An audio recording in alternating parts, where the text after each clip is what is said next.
Welcome to this training on cultural competency and gender-affirming care, best practices for working with LGBTQ patients in rural California. This training has been developed by the LGBTQ+ Justice Program at the California Rural Legal Assistance, Inc., also known as CRLA. Our program focuses on the legal needs of the LGBTQ+ community, including access to gender-affirming healthcare.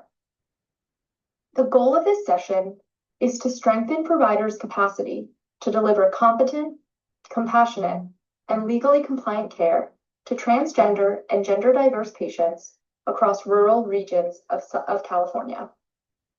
Gender-affirming care, often abbreviated as GAC, is an essential part of equitable health access.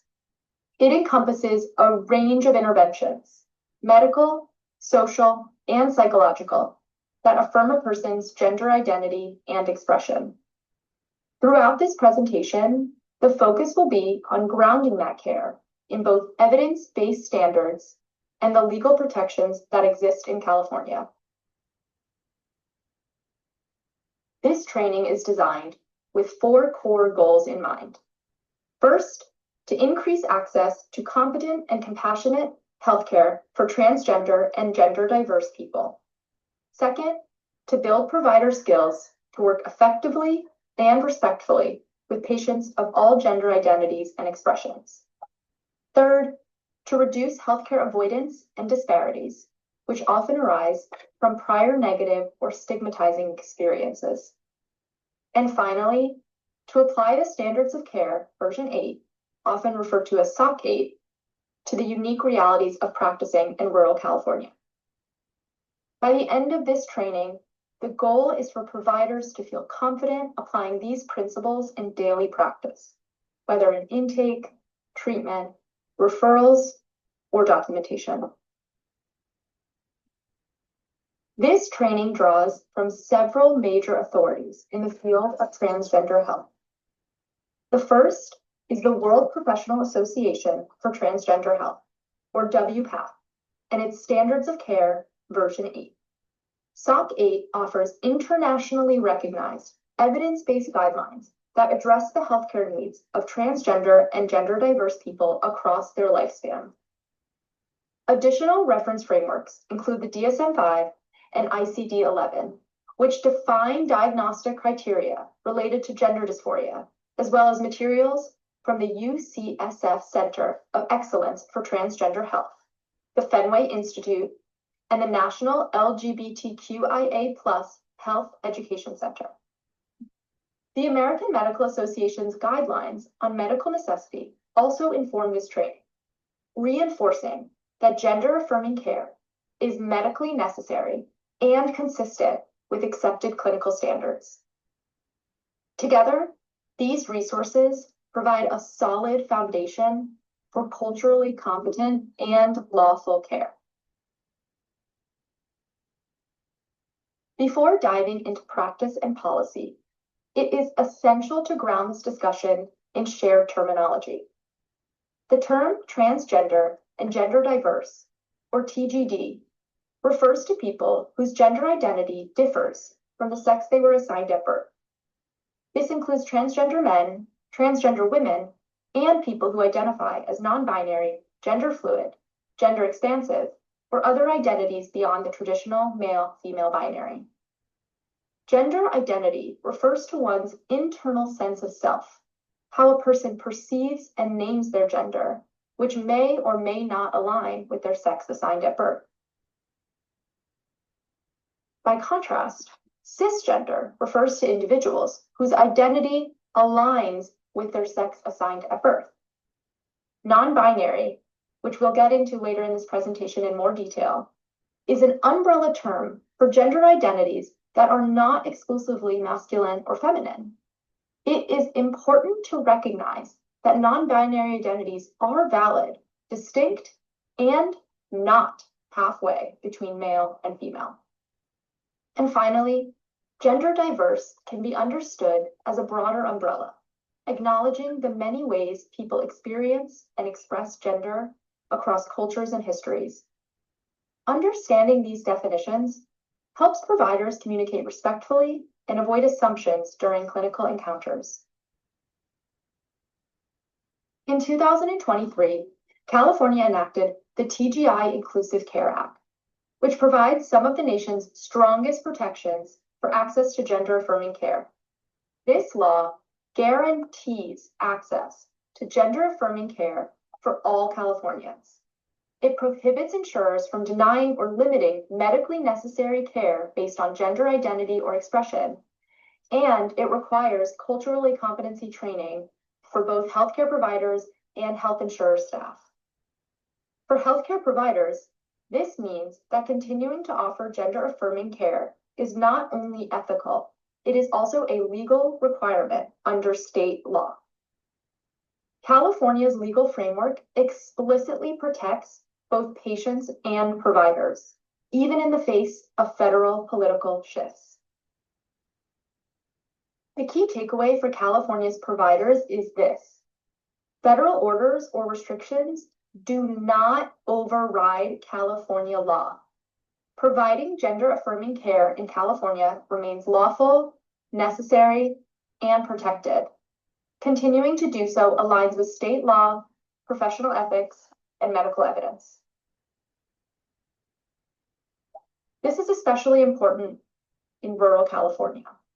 LGBTQ+ people live in all regions of the state, including rural and agricultural communities. Yet access to gender-affirming care in these areas is often limited by geography, stigma, and provider shortage. Rural patients face several intersecting challenges: fewer providers trained in gender-affirming care, greater stigma and discrimination, travel and financial barriers, privacy concerns in small communities, and higher barriers to HIV and STI prevention and treatment. Providers working in rural areas have a unique opportunity to make a direct impact on health equity. Even small changes, like updating intake forms or ensuring correct pronoun use, can significantly reduce healthcare avoidance and build trust.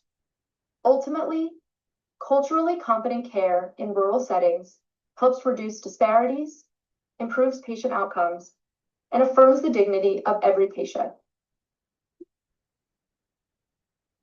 Consider what barriers to gender-affirming care might exist in your local community.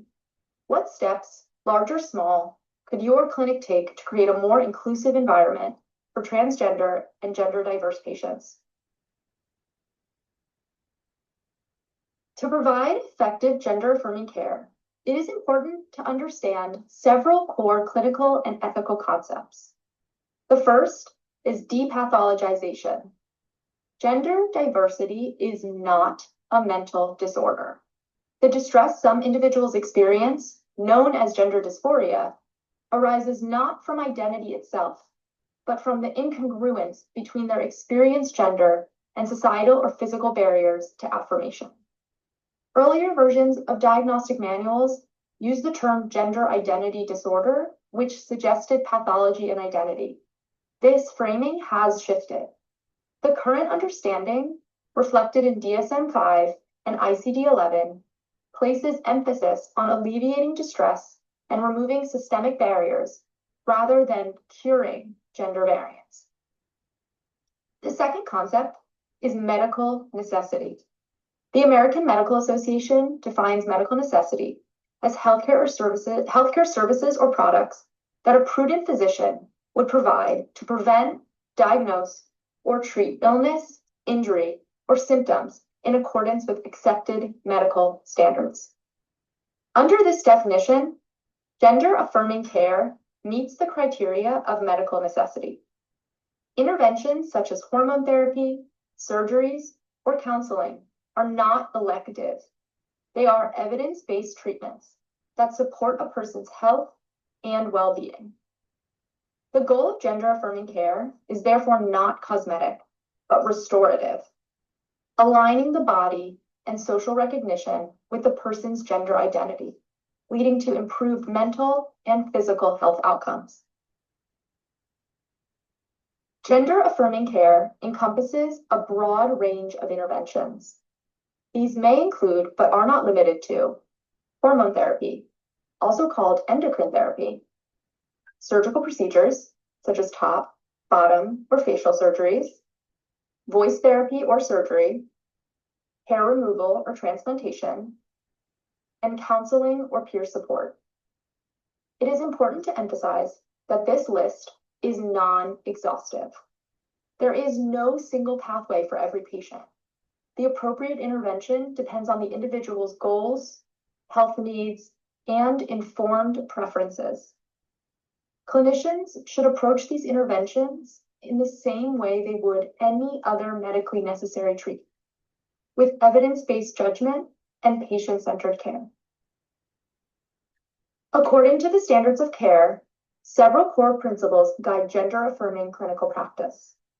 First, respect diversity and autonomy. Every patient's experience of gender is personal, and the provider's role is to affirm and support that self-knowledge. Second, avoid assumptions. Use open-ended questions when discussing gender anatomy or transition goals. For example, instead of asking, "Have you had surgery?" a provider might ask, "Are there any aspects of your care or body that you'd like to discuss today?" Third, provide or refer to affirming care. Even if a provider cannot offer hormone therapy or surgery directly, referral networks and telehealth options can connect patients to appropriate resources. Fourth, protect human rights and dignity. This includes maintaining privacy, avoiding discriminatory practices, and advocating for inclusive policies. And finally, recognize the impact of social and legal environments. The barriers patients face outside of the clinic, such as stigma, discrimination, or lack of documentation, often shape their health outcomes inside the clinic. One of the most significant evolutions in the standard of care is the informed consent model. This model replaces a gatekeeping approach with a patient-centered one. Under informed consent, the provider acts as an advisor, not a gatekeeper. The patient is empowered to make decisions about their body and health after being fully informed of the potential risks, benefits, and alternatives. Counseling is not required before accessing treatment. Instead, the provider's role is to assess the patient's capacity to consent and ensure they understand what to expect. Informed consent should also include discussions about fertility preservation, such as egg or sperm storage, and sexual health, including HIV and STI prevention. There is no one-size-fits-all approach to gender-affirming care. Each plan should be tailored to the individual's health status, goals, and circumstances. Let's look at a case example that illustrates this principle. A 35-year-old transgender man visits a clinic to discuss testosterone therapy. The provider hesitates, unsure if the patient qualifies without first obtaining a therapist's letter.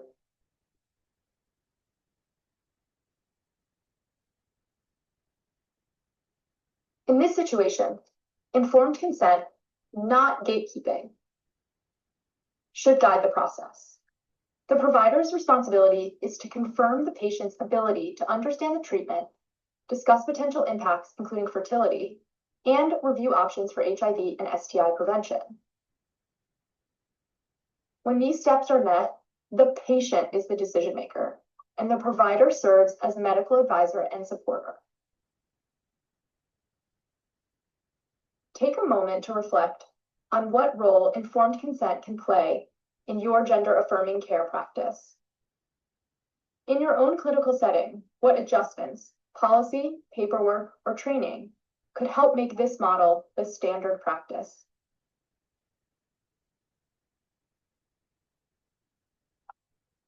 Building an affirming clinical environment is essential to successful care delivery. This includes training all staff, both clinical and non-clinical, in inclusive practices.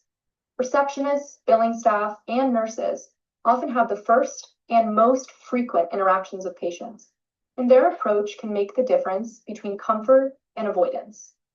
Intake forms should allow patients to record their name, pronouns, and gender identity.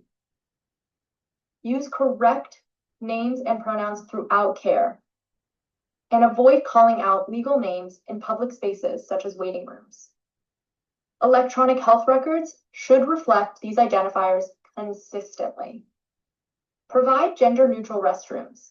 Display visible signs of inclusion, such as pride flags or safe space stickers, and ensure patient privacy at every step of the visit. These simple but powerful steps communicate respect and safety, which are prerequisites for effective clinical engagement. Effective communication is at the heart of affirming care. Ask a patient directly, what names and pronouns do you use? Pronouns can change over time, so recheck periodically. Mirror the patient's own language when referring to their body or identity. If you make a mistake, briefly correct and move on respectfully, acknowledging without over-apologizing. These practices demonstrate professionalism and empathy, building trust and minimizing the fear of stigma that keeps many patients from seeking care. Take a moment and think about your clinic's communication practices. Are there any habits, scripts, or forms that could unintentionally misgender or alienate patients? What small communication changes could make your environment more affirming?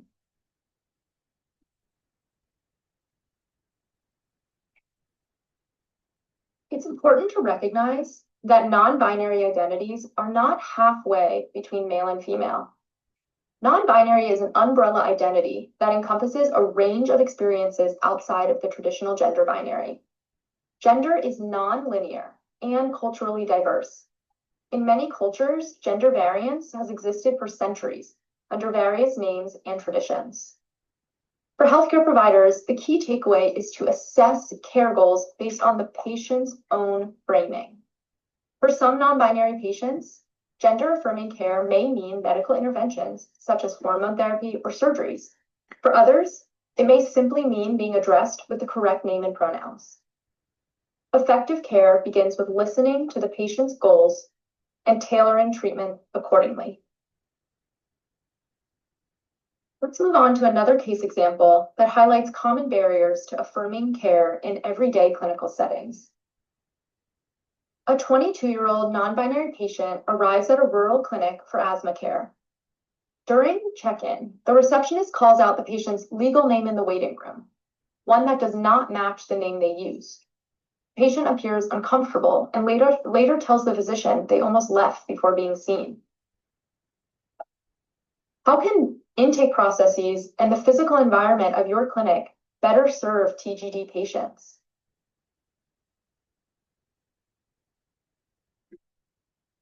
Take a moment and consider how intake and front desk procedures might unintentionally out or alienate transgender and gender diverse patients. What changes could be made in your clinic's workflow that prevent that? This example illustrates how seemingly small details can have a significant impact on trust and safety in healthcare settings. Many transgender and gender diverse individuals, especially in rural regions, avoid healthcare entirely due to stigma or prior negative experiences. In these circumstances, patients often rely on peer and community networks, sometimes called communities of care. The concept of communities of care originated during the AIDS epidemic, when grassroots networks emerged to support those facing systemic neglect. Today, similar systems persist among LGBTQ+ populations, providing informal but vital health, emotional, and resource support. Providers should recognize these informal care systems as legitimate and valuable. Providers should build trust to reduce avoidance and fear of medical settings, and they should connect patients to safe and affirming community resources whenever possible. This community-centered approach is particularly important in small towns where the options for affirming care are limited. Rural providers play an essential role in bridging gaps in access. Some effective strategies include offering telehealth options for hormone management or mental health care, building referral networks with urban centers and specialists, and training local nurses and administrative staff to maintain continuity of care when patients must travel for procedures or follow-ups. By integrating these strategies, rural healthcare systems can make gender-affirming care both accessible and sustainable for their communities.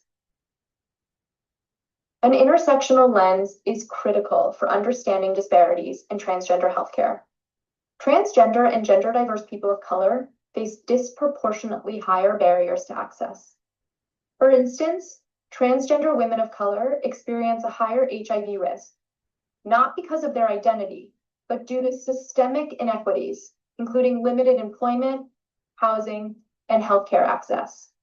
Immigration, status, and documentation concerns can further restrict care, as can economic barriers or limited language access. A trauma-informed approach is essential. Many patients carry experiences of rejection, discrimination, or violence that affect their comfort with providers. By acknowledging these intersecting factors, healthcare professionals can better tailor their communication, intake practices, and referrals to reduce re-traumatization and promote trust.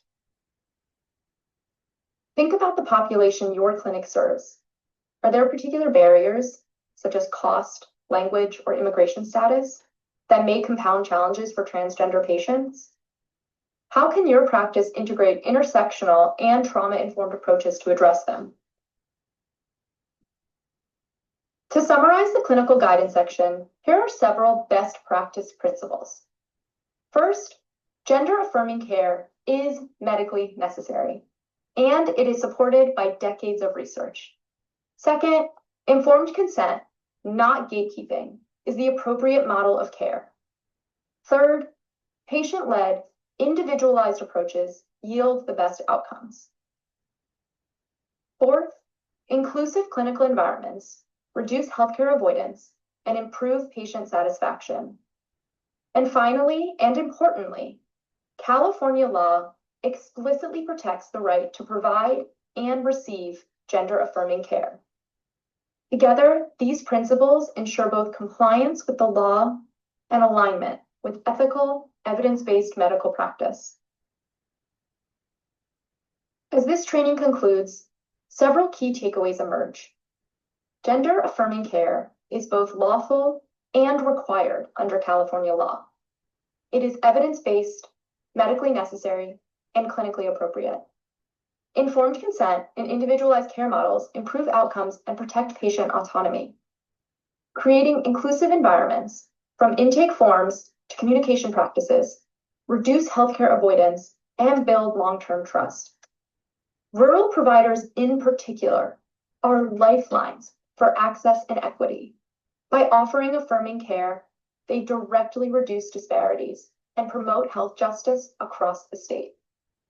And finally, standing firm in evidence-based affirming care is not only an act of compassion, it is an act of compliance with California's legal and ethical standards.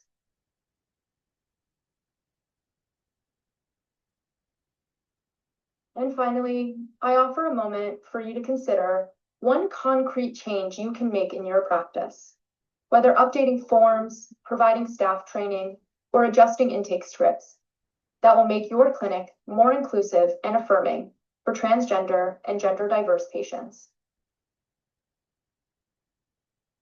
Thank you for completing this cultural competency training on gender affirming care. For additional resources, providers are encouraged to consult the WPATH Standards of Care version 8, the UCSF Center of Excellence for Transgender Health, the Fenway Institute and the National LGBTQIA+ Health Education Center, and California Rural Legal Assistance's LGBTQ+ Justice Program for continued education and community-based collaboration. Together, these tools can help ensure that all Californians, regardless of gender identity, geography, or income, receive the affirming and dignified care they deserve. Thank you.